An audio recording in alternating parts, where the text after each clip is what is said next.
नमस्कार. मी प्राध्यापक S. S. Jadhav, भारतीय विद्यापीठ, college of engineering Kolhapur, diploma engineering या ठिकाणी प्रथम वर्ष डिप्लोमा इंजिनिअरिंगला ॲडमिशन प्रक्रियेमध्ये काउन्सिलिंगला काम करतो आहे. आत्ताच जे नोटिफिकेशन आलं, ज्या विद्यार्थ्यांना प्रथम वर्षाला ॲडमिशन घ्यायचं आहे 10वी नंतर, त्या विद्यार्थ्यांसाठी 20 मे रोजी रजिस्ट्रेशन सुरू झालं डिप्लोमा इंजिनिअरिंगचं. आणि त्याची शेवटची तारीख ही 30 जून त्या ठिकाणी बोर्डानं DTEकडून आलेली आहे. पुढचं डिटेल शेड्यूल या ग्रुपवरती मी ऑलरेडी शेअर केलेलं आहे. काही पालकांच्या मनामध्ये शंका असणार आहेत. बरेचसे फोन मला येत आहेत की पुढचं कॅप राऊंडचं शेड्यूल कसं असणार आहे, रजिस्ट्रेशन केले तर त्याच्यामध्ये काही त्रुटी असतील तर काय करायचं वगैरे वगैरे. तर त्यासाठी आपण हा व्हिडिओ बनवतो आहे. या व्हिडिओच्या माध्यमातून आपल्याला बऱ्याचशा शंकांचं निरसन होईल अशी अपेक्षा व्यक्त करतो. तर विद्यार्थ्यांसाठी आणि त्यांच्या पालकांच्यासाठी 20 मे ते 30 जून या दरम्यान आपल्याला रजिस्ट्रेशन करायचं डेट त्या ठिकाणी दिलेली आहे. आता याच्यामध्ये ज्या विद्यार्थ्यांनी ऑलरेडी रजिस्ट्रेशन केलेलं आहे, सगळे डॉक्युमेंट्स अपलोड करून आपलं जे FC कन्फर्म करण्याचं होतं ते केलेलं आहे, अशा विद्यार्थ्यांनी 30 जूनपर्यंत काहीही करण्याची आवश्यकता नाही. ज्या विद्यार्थ्यांनी अजूनही रजिस्ट्रेशन केलेलं नाही त्यांना मात्र FCवरती जाऊन, म्हणजे जे डिप्लोमा कॉलेजेस आहेत, जे अधिकृत मान्यता असणारे FC कॉलेजेस आहेत, त्या कॉलेजेसमध्ये जाऊन आपल्याला रजिस्ट्रेशन करावं लागणार आहे. आणि ज्या विद्यार्थ्यांचं डॉक्युमेंट समजा जर पेंडिंग असेल, समजा जसं की नॉन क्रिमिलियर मोस्टली मुलांचं पेंडिंग असतं आणि तो डॉक्युमेंट मिळण्यासाठी थोडासा विलंब लागत असल्यामुळं, समजा जर नॉन क्रिमिलियर पेंडिंग असेल आपलं किंवा आणि इतर कुठलं डॉक्युमेंट पेंडिंग असेल तर ते 30 जून अखेर आपल्याला संबंधित कॉलेजमध्ये जाऊन, जिथं तुम्ही रजिस्ट्रेशन सुरू केलेलं आहे तिथं जाऊन तुमचं ते डॉक्युमेंट अपलोड करून आपल्याला ते रजिस्ट्रेशन 30 जून अखेर आपल्याला कन्फर्म करायचं आहे. ज्यांनी ऑलरेडी कन्फर्म केलं असेल त्यांना 30 जूनपर्यंत काही करण्याची गरज नाही. आता जर ज्यावेळी 30 जून ही डेट झाल्यानंतर आपलं रजिस्ट्रेशन प्रोसेस पूर्ण बंद होईल. त्या ठिकाणी नवीन रजिस्ट्रेशन कोणालाही करता येणार नाही. आता 30 जून झाल्यानंतर पुढची प्रोसेस कशी असणार आहे बघा. 2 जुलै 2025 रोजी आपल्याला बोर्डाच्या म्हणजे DTEच्या वेबसाईटवरती आपल्याला प्रोव्हिजनल मेरिट लिस्ट, ज्याला आपण तात्पुरती गुणवत्ता यादी असं म्हणतो, ती प्रोव्हिजनल मेरिट लिस्ट त्या ठिकाणी लागेल. ती प्रोव्हिजनल लिस्टची मेरिट लिस्टची जी PDF आहे ती मी या ग्रुपवरती शेअर करेन. आपल्याला त्या लिस्टमध्ये आपलं नाव असेल, ते नाव आपल्याला चेक करायचं आहे. ते नावचं स्पेलिंग, 10वीचे पडलेले मार्क्स, आपण जे रजिस्ट्रेशनच्या वेळी जे जे डिटेल्स भरलेले आहेत ते त्याप्रमाणे आहेत का हे आपल्याला क्रॉस चेक करायचं आहे.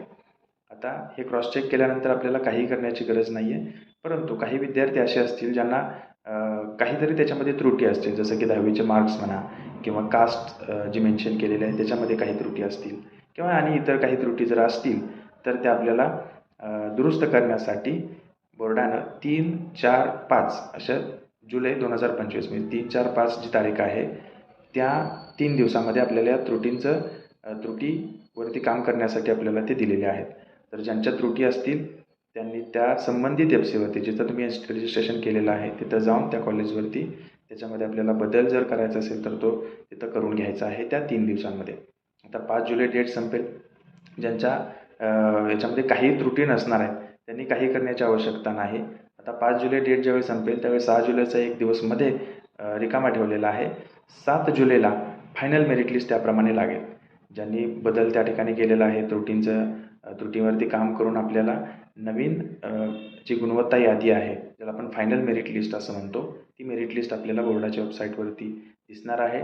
DTE.maharashtra.gov.in या वेबसाईटवरती आपल्याला ती दिसेल. ती PDF मी या ग्रुपवरती शेअर करतो आहे. त्याच्यामध्ये आपल्याला फायनल मेरिट नंबर, आपले डिटेल्स हे सगळे त्या ठिकाणी बघायचे आहेत.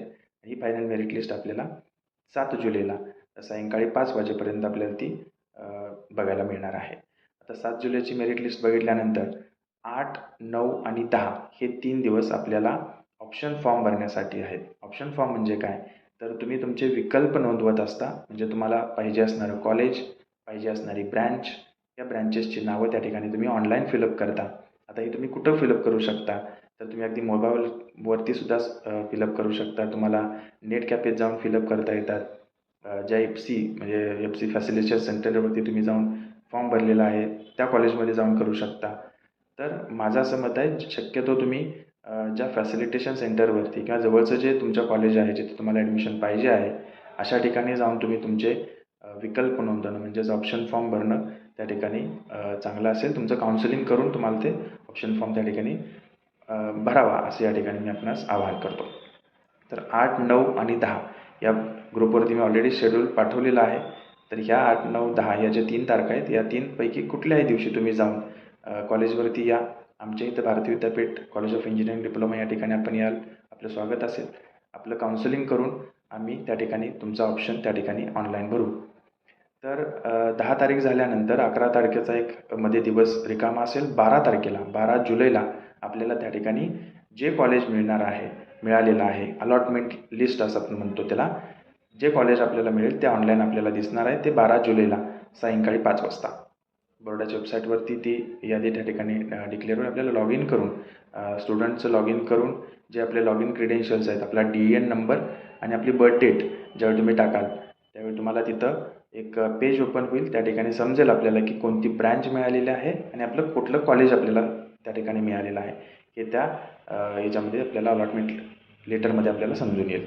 तर संबंधित जे विद्यार्थी आहेत ते त्या ठिकाणी अशांसाठी मी पुढची प्रोसेस जी डिटेलमध्ये मी पुढची प्रोसेस आपल्याला देईन आणि पुढचं जे कॅप राऊंडचं शेड्यूल आहे ते आपण त्यासाठी वेगळ्या व्हिडिओमध्ये आपण त्या ठिकाणी डिस्कशन करू. तर आणखी एक महत्त्वाचं मला या ठिकाणी सांगायचं आहे या व्हिडिओच्या माध्यमातून की जे आपला जो हा म्हणजे प्रोसेस आहे या प्रोसेसमध्ये थोडासा चालू वर्षी एक वेगळा बदल झालेला आहे. पाठीमागच्या वर्षी आपल्याला 3 कॅप राऊंड्स होते. चालू वर्षी मात्र 4 कॅप राऊंड त्या ठिकाणी असणार आहेत. त्याच्यामध्ये सगळ्यात महत्त्वाचा बदल काय केला आहे बोर्डानं, तर पहिल्या राऊंडला अगदी पहिला ऑप्शन जो तुम्ही भरताय, जे मी आत्ता सांगितलं 8, 9, 10 तारखेला जे आपण ऑप्शन भरणार आहोत त्याच्यामध्ये व्हेरी फर्स्ट ऑप्शन अगदी पहिला ऑप्शन जो तुम्ही भरणार आहात तो पहिल्या राऊंडला कंपल्सरी असणार आहे. म्हणजे जर तो तुम्हाला मिळालाच तर तो तुम्हाला घ्यावाच लागेल. पहिलाच ऑप्शन मिळाला तर तो घ्यावाच लागतो. तो घेणं बंधनकारक आहे. जर तुम्ही तो घेतला नाही तर तुम्ही प्रोसेसमधून बाहेर पडता. सेकंड ऑप्शन फॉर्म तुम्हाला भरता येणार नाही. दुसरा ऑप्शन जर तुम्ही भरलेला तो तुम्हाला मिळाला असेल तर मग तुम्हाला तो बंधनकारक नसणार आहे पहिल्या राऊंडसाठी. दुसऱ्या राऊंडला मात्र ज्यावेळी तुम्ही जात आहे त्यावेळी दुसऱ्या राऊंडला मात्र तुम्हाला पहिले 3 ऑप्शन्स कंपल्सरी असणार आहेत. पहिले 3 ऑप्शन म्हणजे दुसऱ्या राऊंडला तुम्ही भरलेले पहिले 3 ऑप्शनपैकी कुठलाही मिळाला तर तो घ्यावाच लागेल. अगदी त्याचप्रमाणे तिसऱ्या राऊंडला पहिले 6 ऑप्शन्स कंपल्सरी असणार आहेत. कुठलाही 6 ऑप्शन पहिल्या 6 ऑप्शनपैकी मिळाला तर तो आपल्याला घेणं बंधनकारक असणार आहे. आणि मग चौथ्या राऊंडला मात्र मग सगळेच ऑप्शन्स त्या ठिकाणी कंपल्सरी असतील. याच्यासाठी डिटेलमध्ये पहिला कॅप राऊंड संपल्यानंतर मी असाच एक व्हिडिओ शेअर करेन ज्याच्यामधून आपल्या शंकांचं चांगलं निरसन त्या ठिकाणी होऊन जाईल. आपल्या आणखी काही शंका असतील तर या ग्रुपवरती माझा नंबर आहेच, आपण कॉल करून विचारू शकता. ज्याचा अंतर्भाव मी पुढच्या व्हिडिओमध्ये करेन. तोपर्यंत धन्यवाद. थँक्यू.